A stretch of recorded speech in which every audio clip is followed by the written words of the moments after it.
How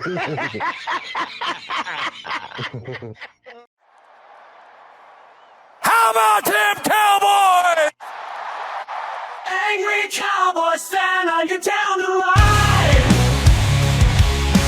Angry Cowboys fan, are you down to ride? Drop a like on the video, go ahead and subscribe. What's going on, Cowboys Nation and Angry Cowboys fans around the world? Y'all know who it is. It's your man, the Angry Cowboys Fan. And Cowboys Nation, I came across a video on YouTube today that featured two great quarterbacks just talking football. Those quarterbacks were Matt Ryan and Dallas Cowboys' very own Tony Romo. But before we do that, I want to wish anybody who's watching this video a happy birthday if your birthday falls on mine, which is today, August 28th. Shout out to Gangsta Nip. Happy birthday, bro. We'll be going live this afternoon to discuss more Dallas Cowboy stuff and to celebrate birthdays. So make sure your notifications are turned on so you don't miss a thing. But anyhow, Cowboys Nation, these two quarterbacks talked X's and O's, but during their conversation, Tony Romo hinted toward a way to make today's Dallas Cowboys a force to be reckoned with during the 2025 NFL season. The funny thing is, Brian Schottenheimer spoke on it as well during one of his press conferences earlier. So we're going to take a listen to the three clips that I got for y'all, and y'all know what we're going to do after that. We're going to come back and unpack this raw and uncut. Angry Cowboys fans, I will warn you that this first clip is a little lengthy, but it is super informative. So let's take a listen to two of the best NFL quarterbacks in their time, Tony Romo and Matt Ryan.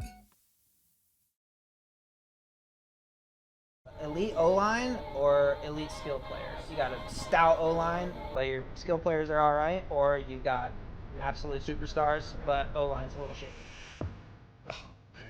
Give me both, man. I want both. I'll take the elite skill players. I know that goes against everything kind of football 101, but it's a game breaker. We can just throw that thing out to the flat to, a Dez Bryant or a Julio Jones, and that thing goes to the house. The only reason I would go O-line is because I had a year in 2010, 11, this area where I came to training camp.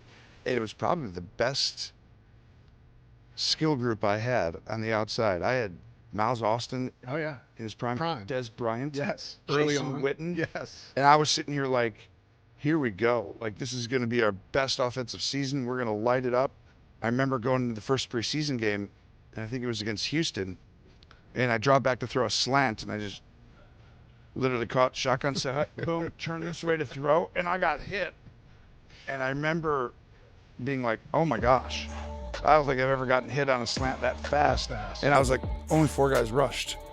And then it was like, that whole season was very difficult because we could never get to the second level. We developed basically some screens for the first time, wide receiver screens. Yeah. But it was like, wow, I couldn't utilize the skill position to its ability. However, if I didn't have one of those dudes and the O-line gave me all day, that's still single high out there, and Correct. He can't win, and now you're dead too. Tony Romo played in the preseason. I'm just saying, Cowboys Nation, Tony Romo played in the preseason. But straight from Tony Romo's mouth, he said he would rather have a stout offensive line, but he also alluded to having both. In the other clip that I'm going to show you, he actually concedes to Matt Ryan and says that he would like to have both. But everybody knows that when your quarterback has less time in the pocket, it gives your weapons less time to complete their routes and get open. Last year, the Dallas Cowboys struggled with their O-line, whether it was injuries and regression from Zach Martin or the developmental snags Tyler Guyton caught himself up in. The importance of a stout offensive line remains. Also, if your weapons can't beat their men one-on-one, then you're dead in the water as well.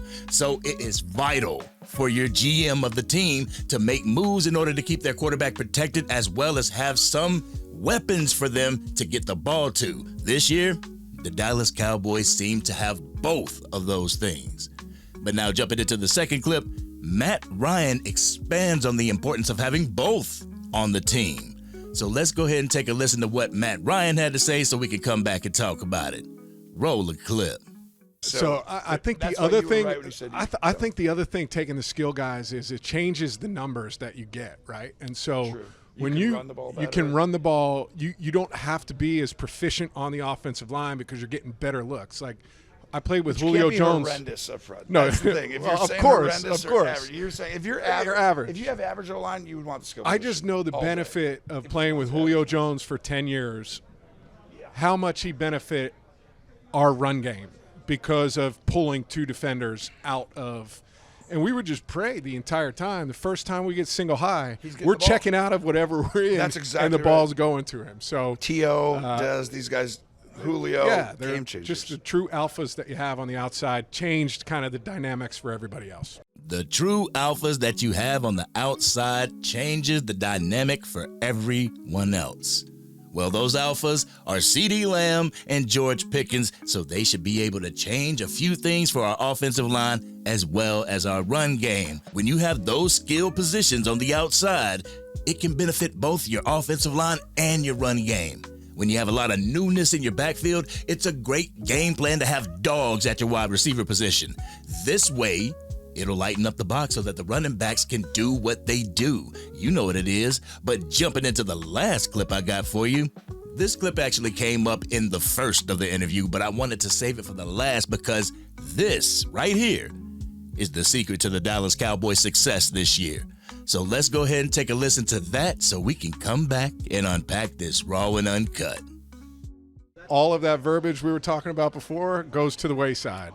And it limits what the defense can do. Correct. I think it's Substitutions are tougher. Substitutions become difficult. Pass rush slows down. And the key to throwing the football in the NFL is making sure you're protected. I think it's one of the great ways to slow down a pass rush. And the funny part is when teams get down, they start to hurry up and they score more. The more you hurry up, the less you can do offensively. In other words, you get to your core plays for the most part, and defense has to get to their spot. Offensive players don't necessarily get as tired as the defensive line, and that's one of the keys about hurrying up. And part of me always thinks, like, let's go hurry up to start a game. I always said, like, love it. If you could just hurry up to start a game and give your core plays, you'd probably go down and score. I think it gives you your bread and butter on offense too, right? The stuff that you're good at. It limits the number of mistakes you make offensively, and it puts people in positions to be comfortable and know what's coming. There it is, Cowboys Nation. One of the top keys to success for this Dallas Cowboys team this year, the hurry-up offense. But let's dig a little deeper into that, shall we? Y'all ready for this raw and uncut? Y'all ready? Let's get it.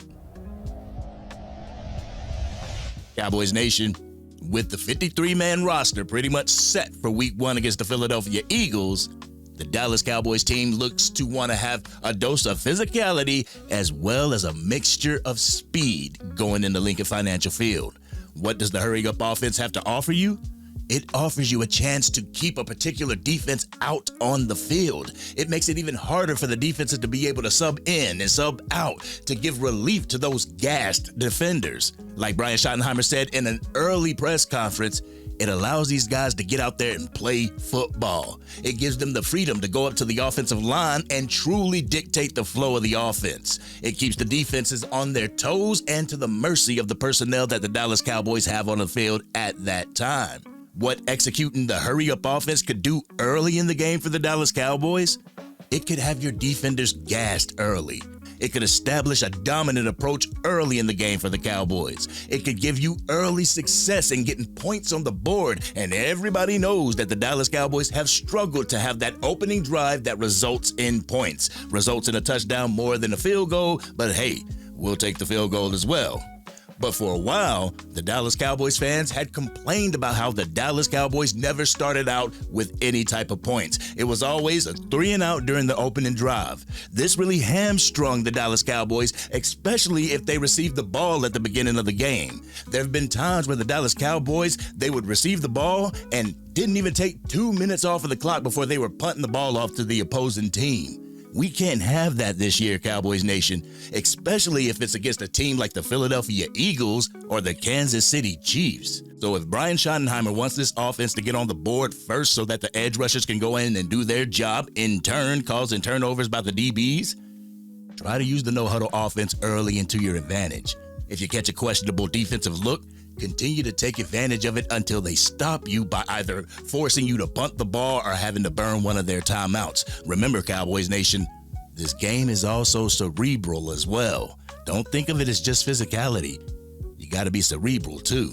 I'm also glad that they emphasize the importance of both key skilled positions as well as having a decent offensive line. I believe this Dallas Cowboys team has a decent offensive line with a lot of upside. If Smith, Beebe, and Booker play as advertised, then I feel their intensity will radiate from them to the bookend tackles in Guyton and still completing the Great Wall of Tyler.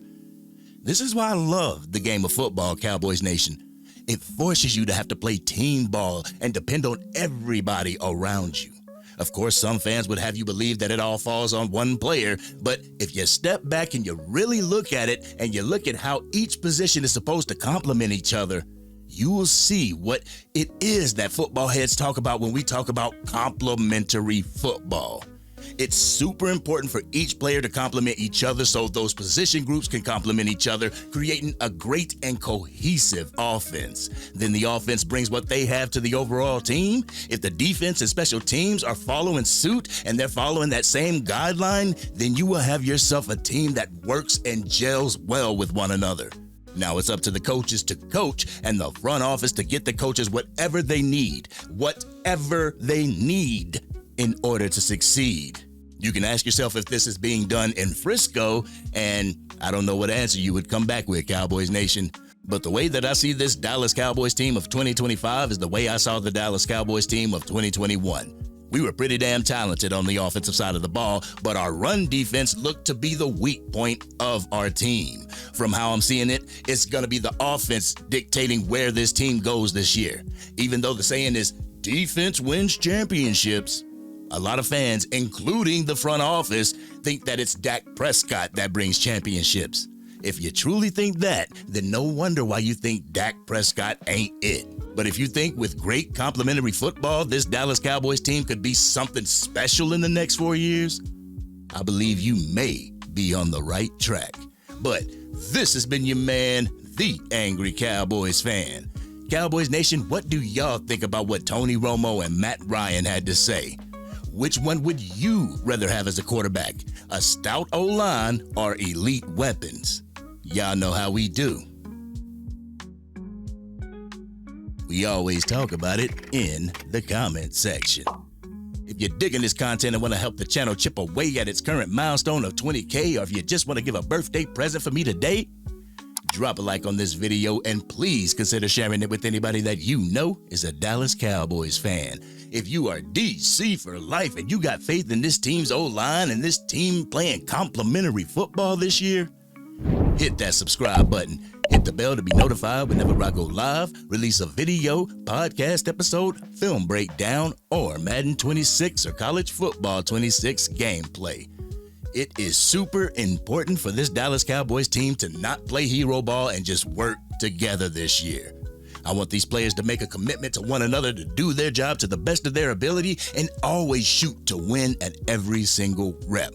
Also, Jerry Jones. Hey, Jerry, if you'd like to give me a wonderful birthday present, what you can do, you can get Micah Parsons' extension done today. That would be a great birthday present. But this has been your man, the Angry Cowboys Fan, and I'm out.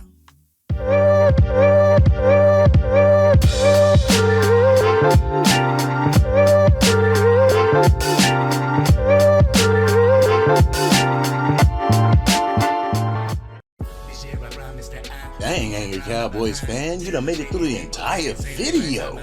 But if you want more content, you can definitely go to this video right here. Or if you want the latest episode of the Angry Cowboys Fan podcast, you can go right here. But whatever you do, like, share, and subscribe to the channel, but remain DC for life.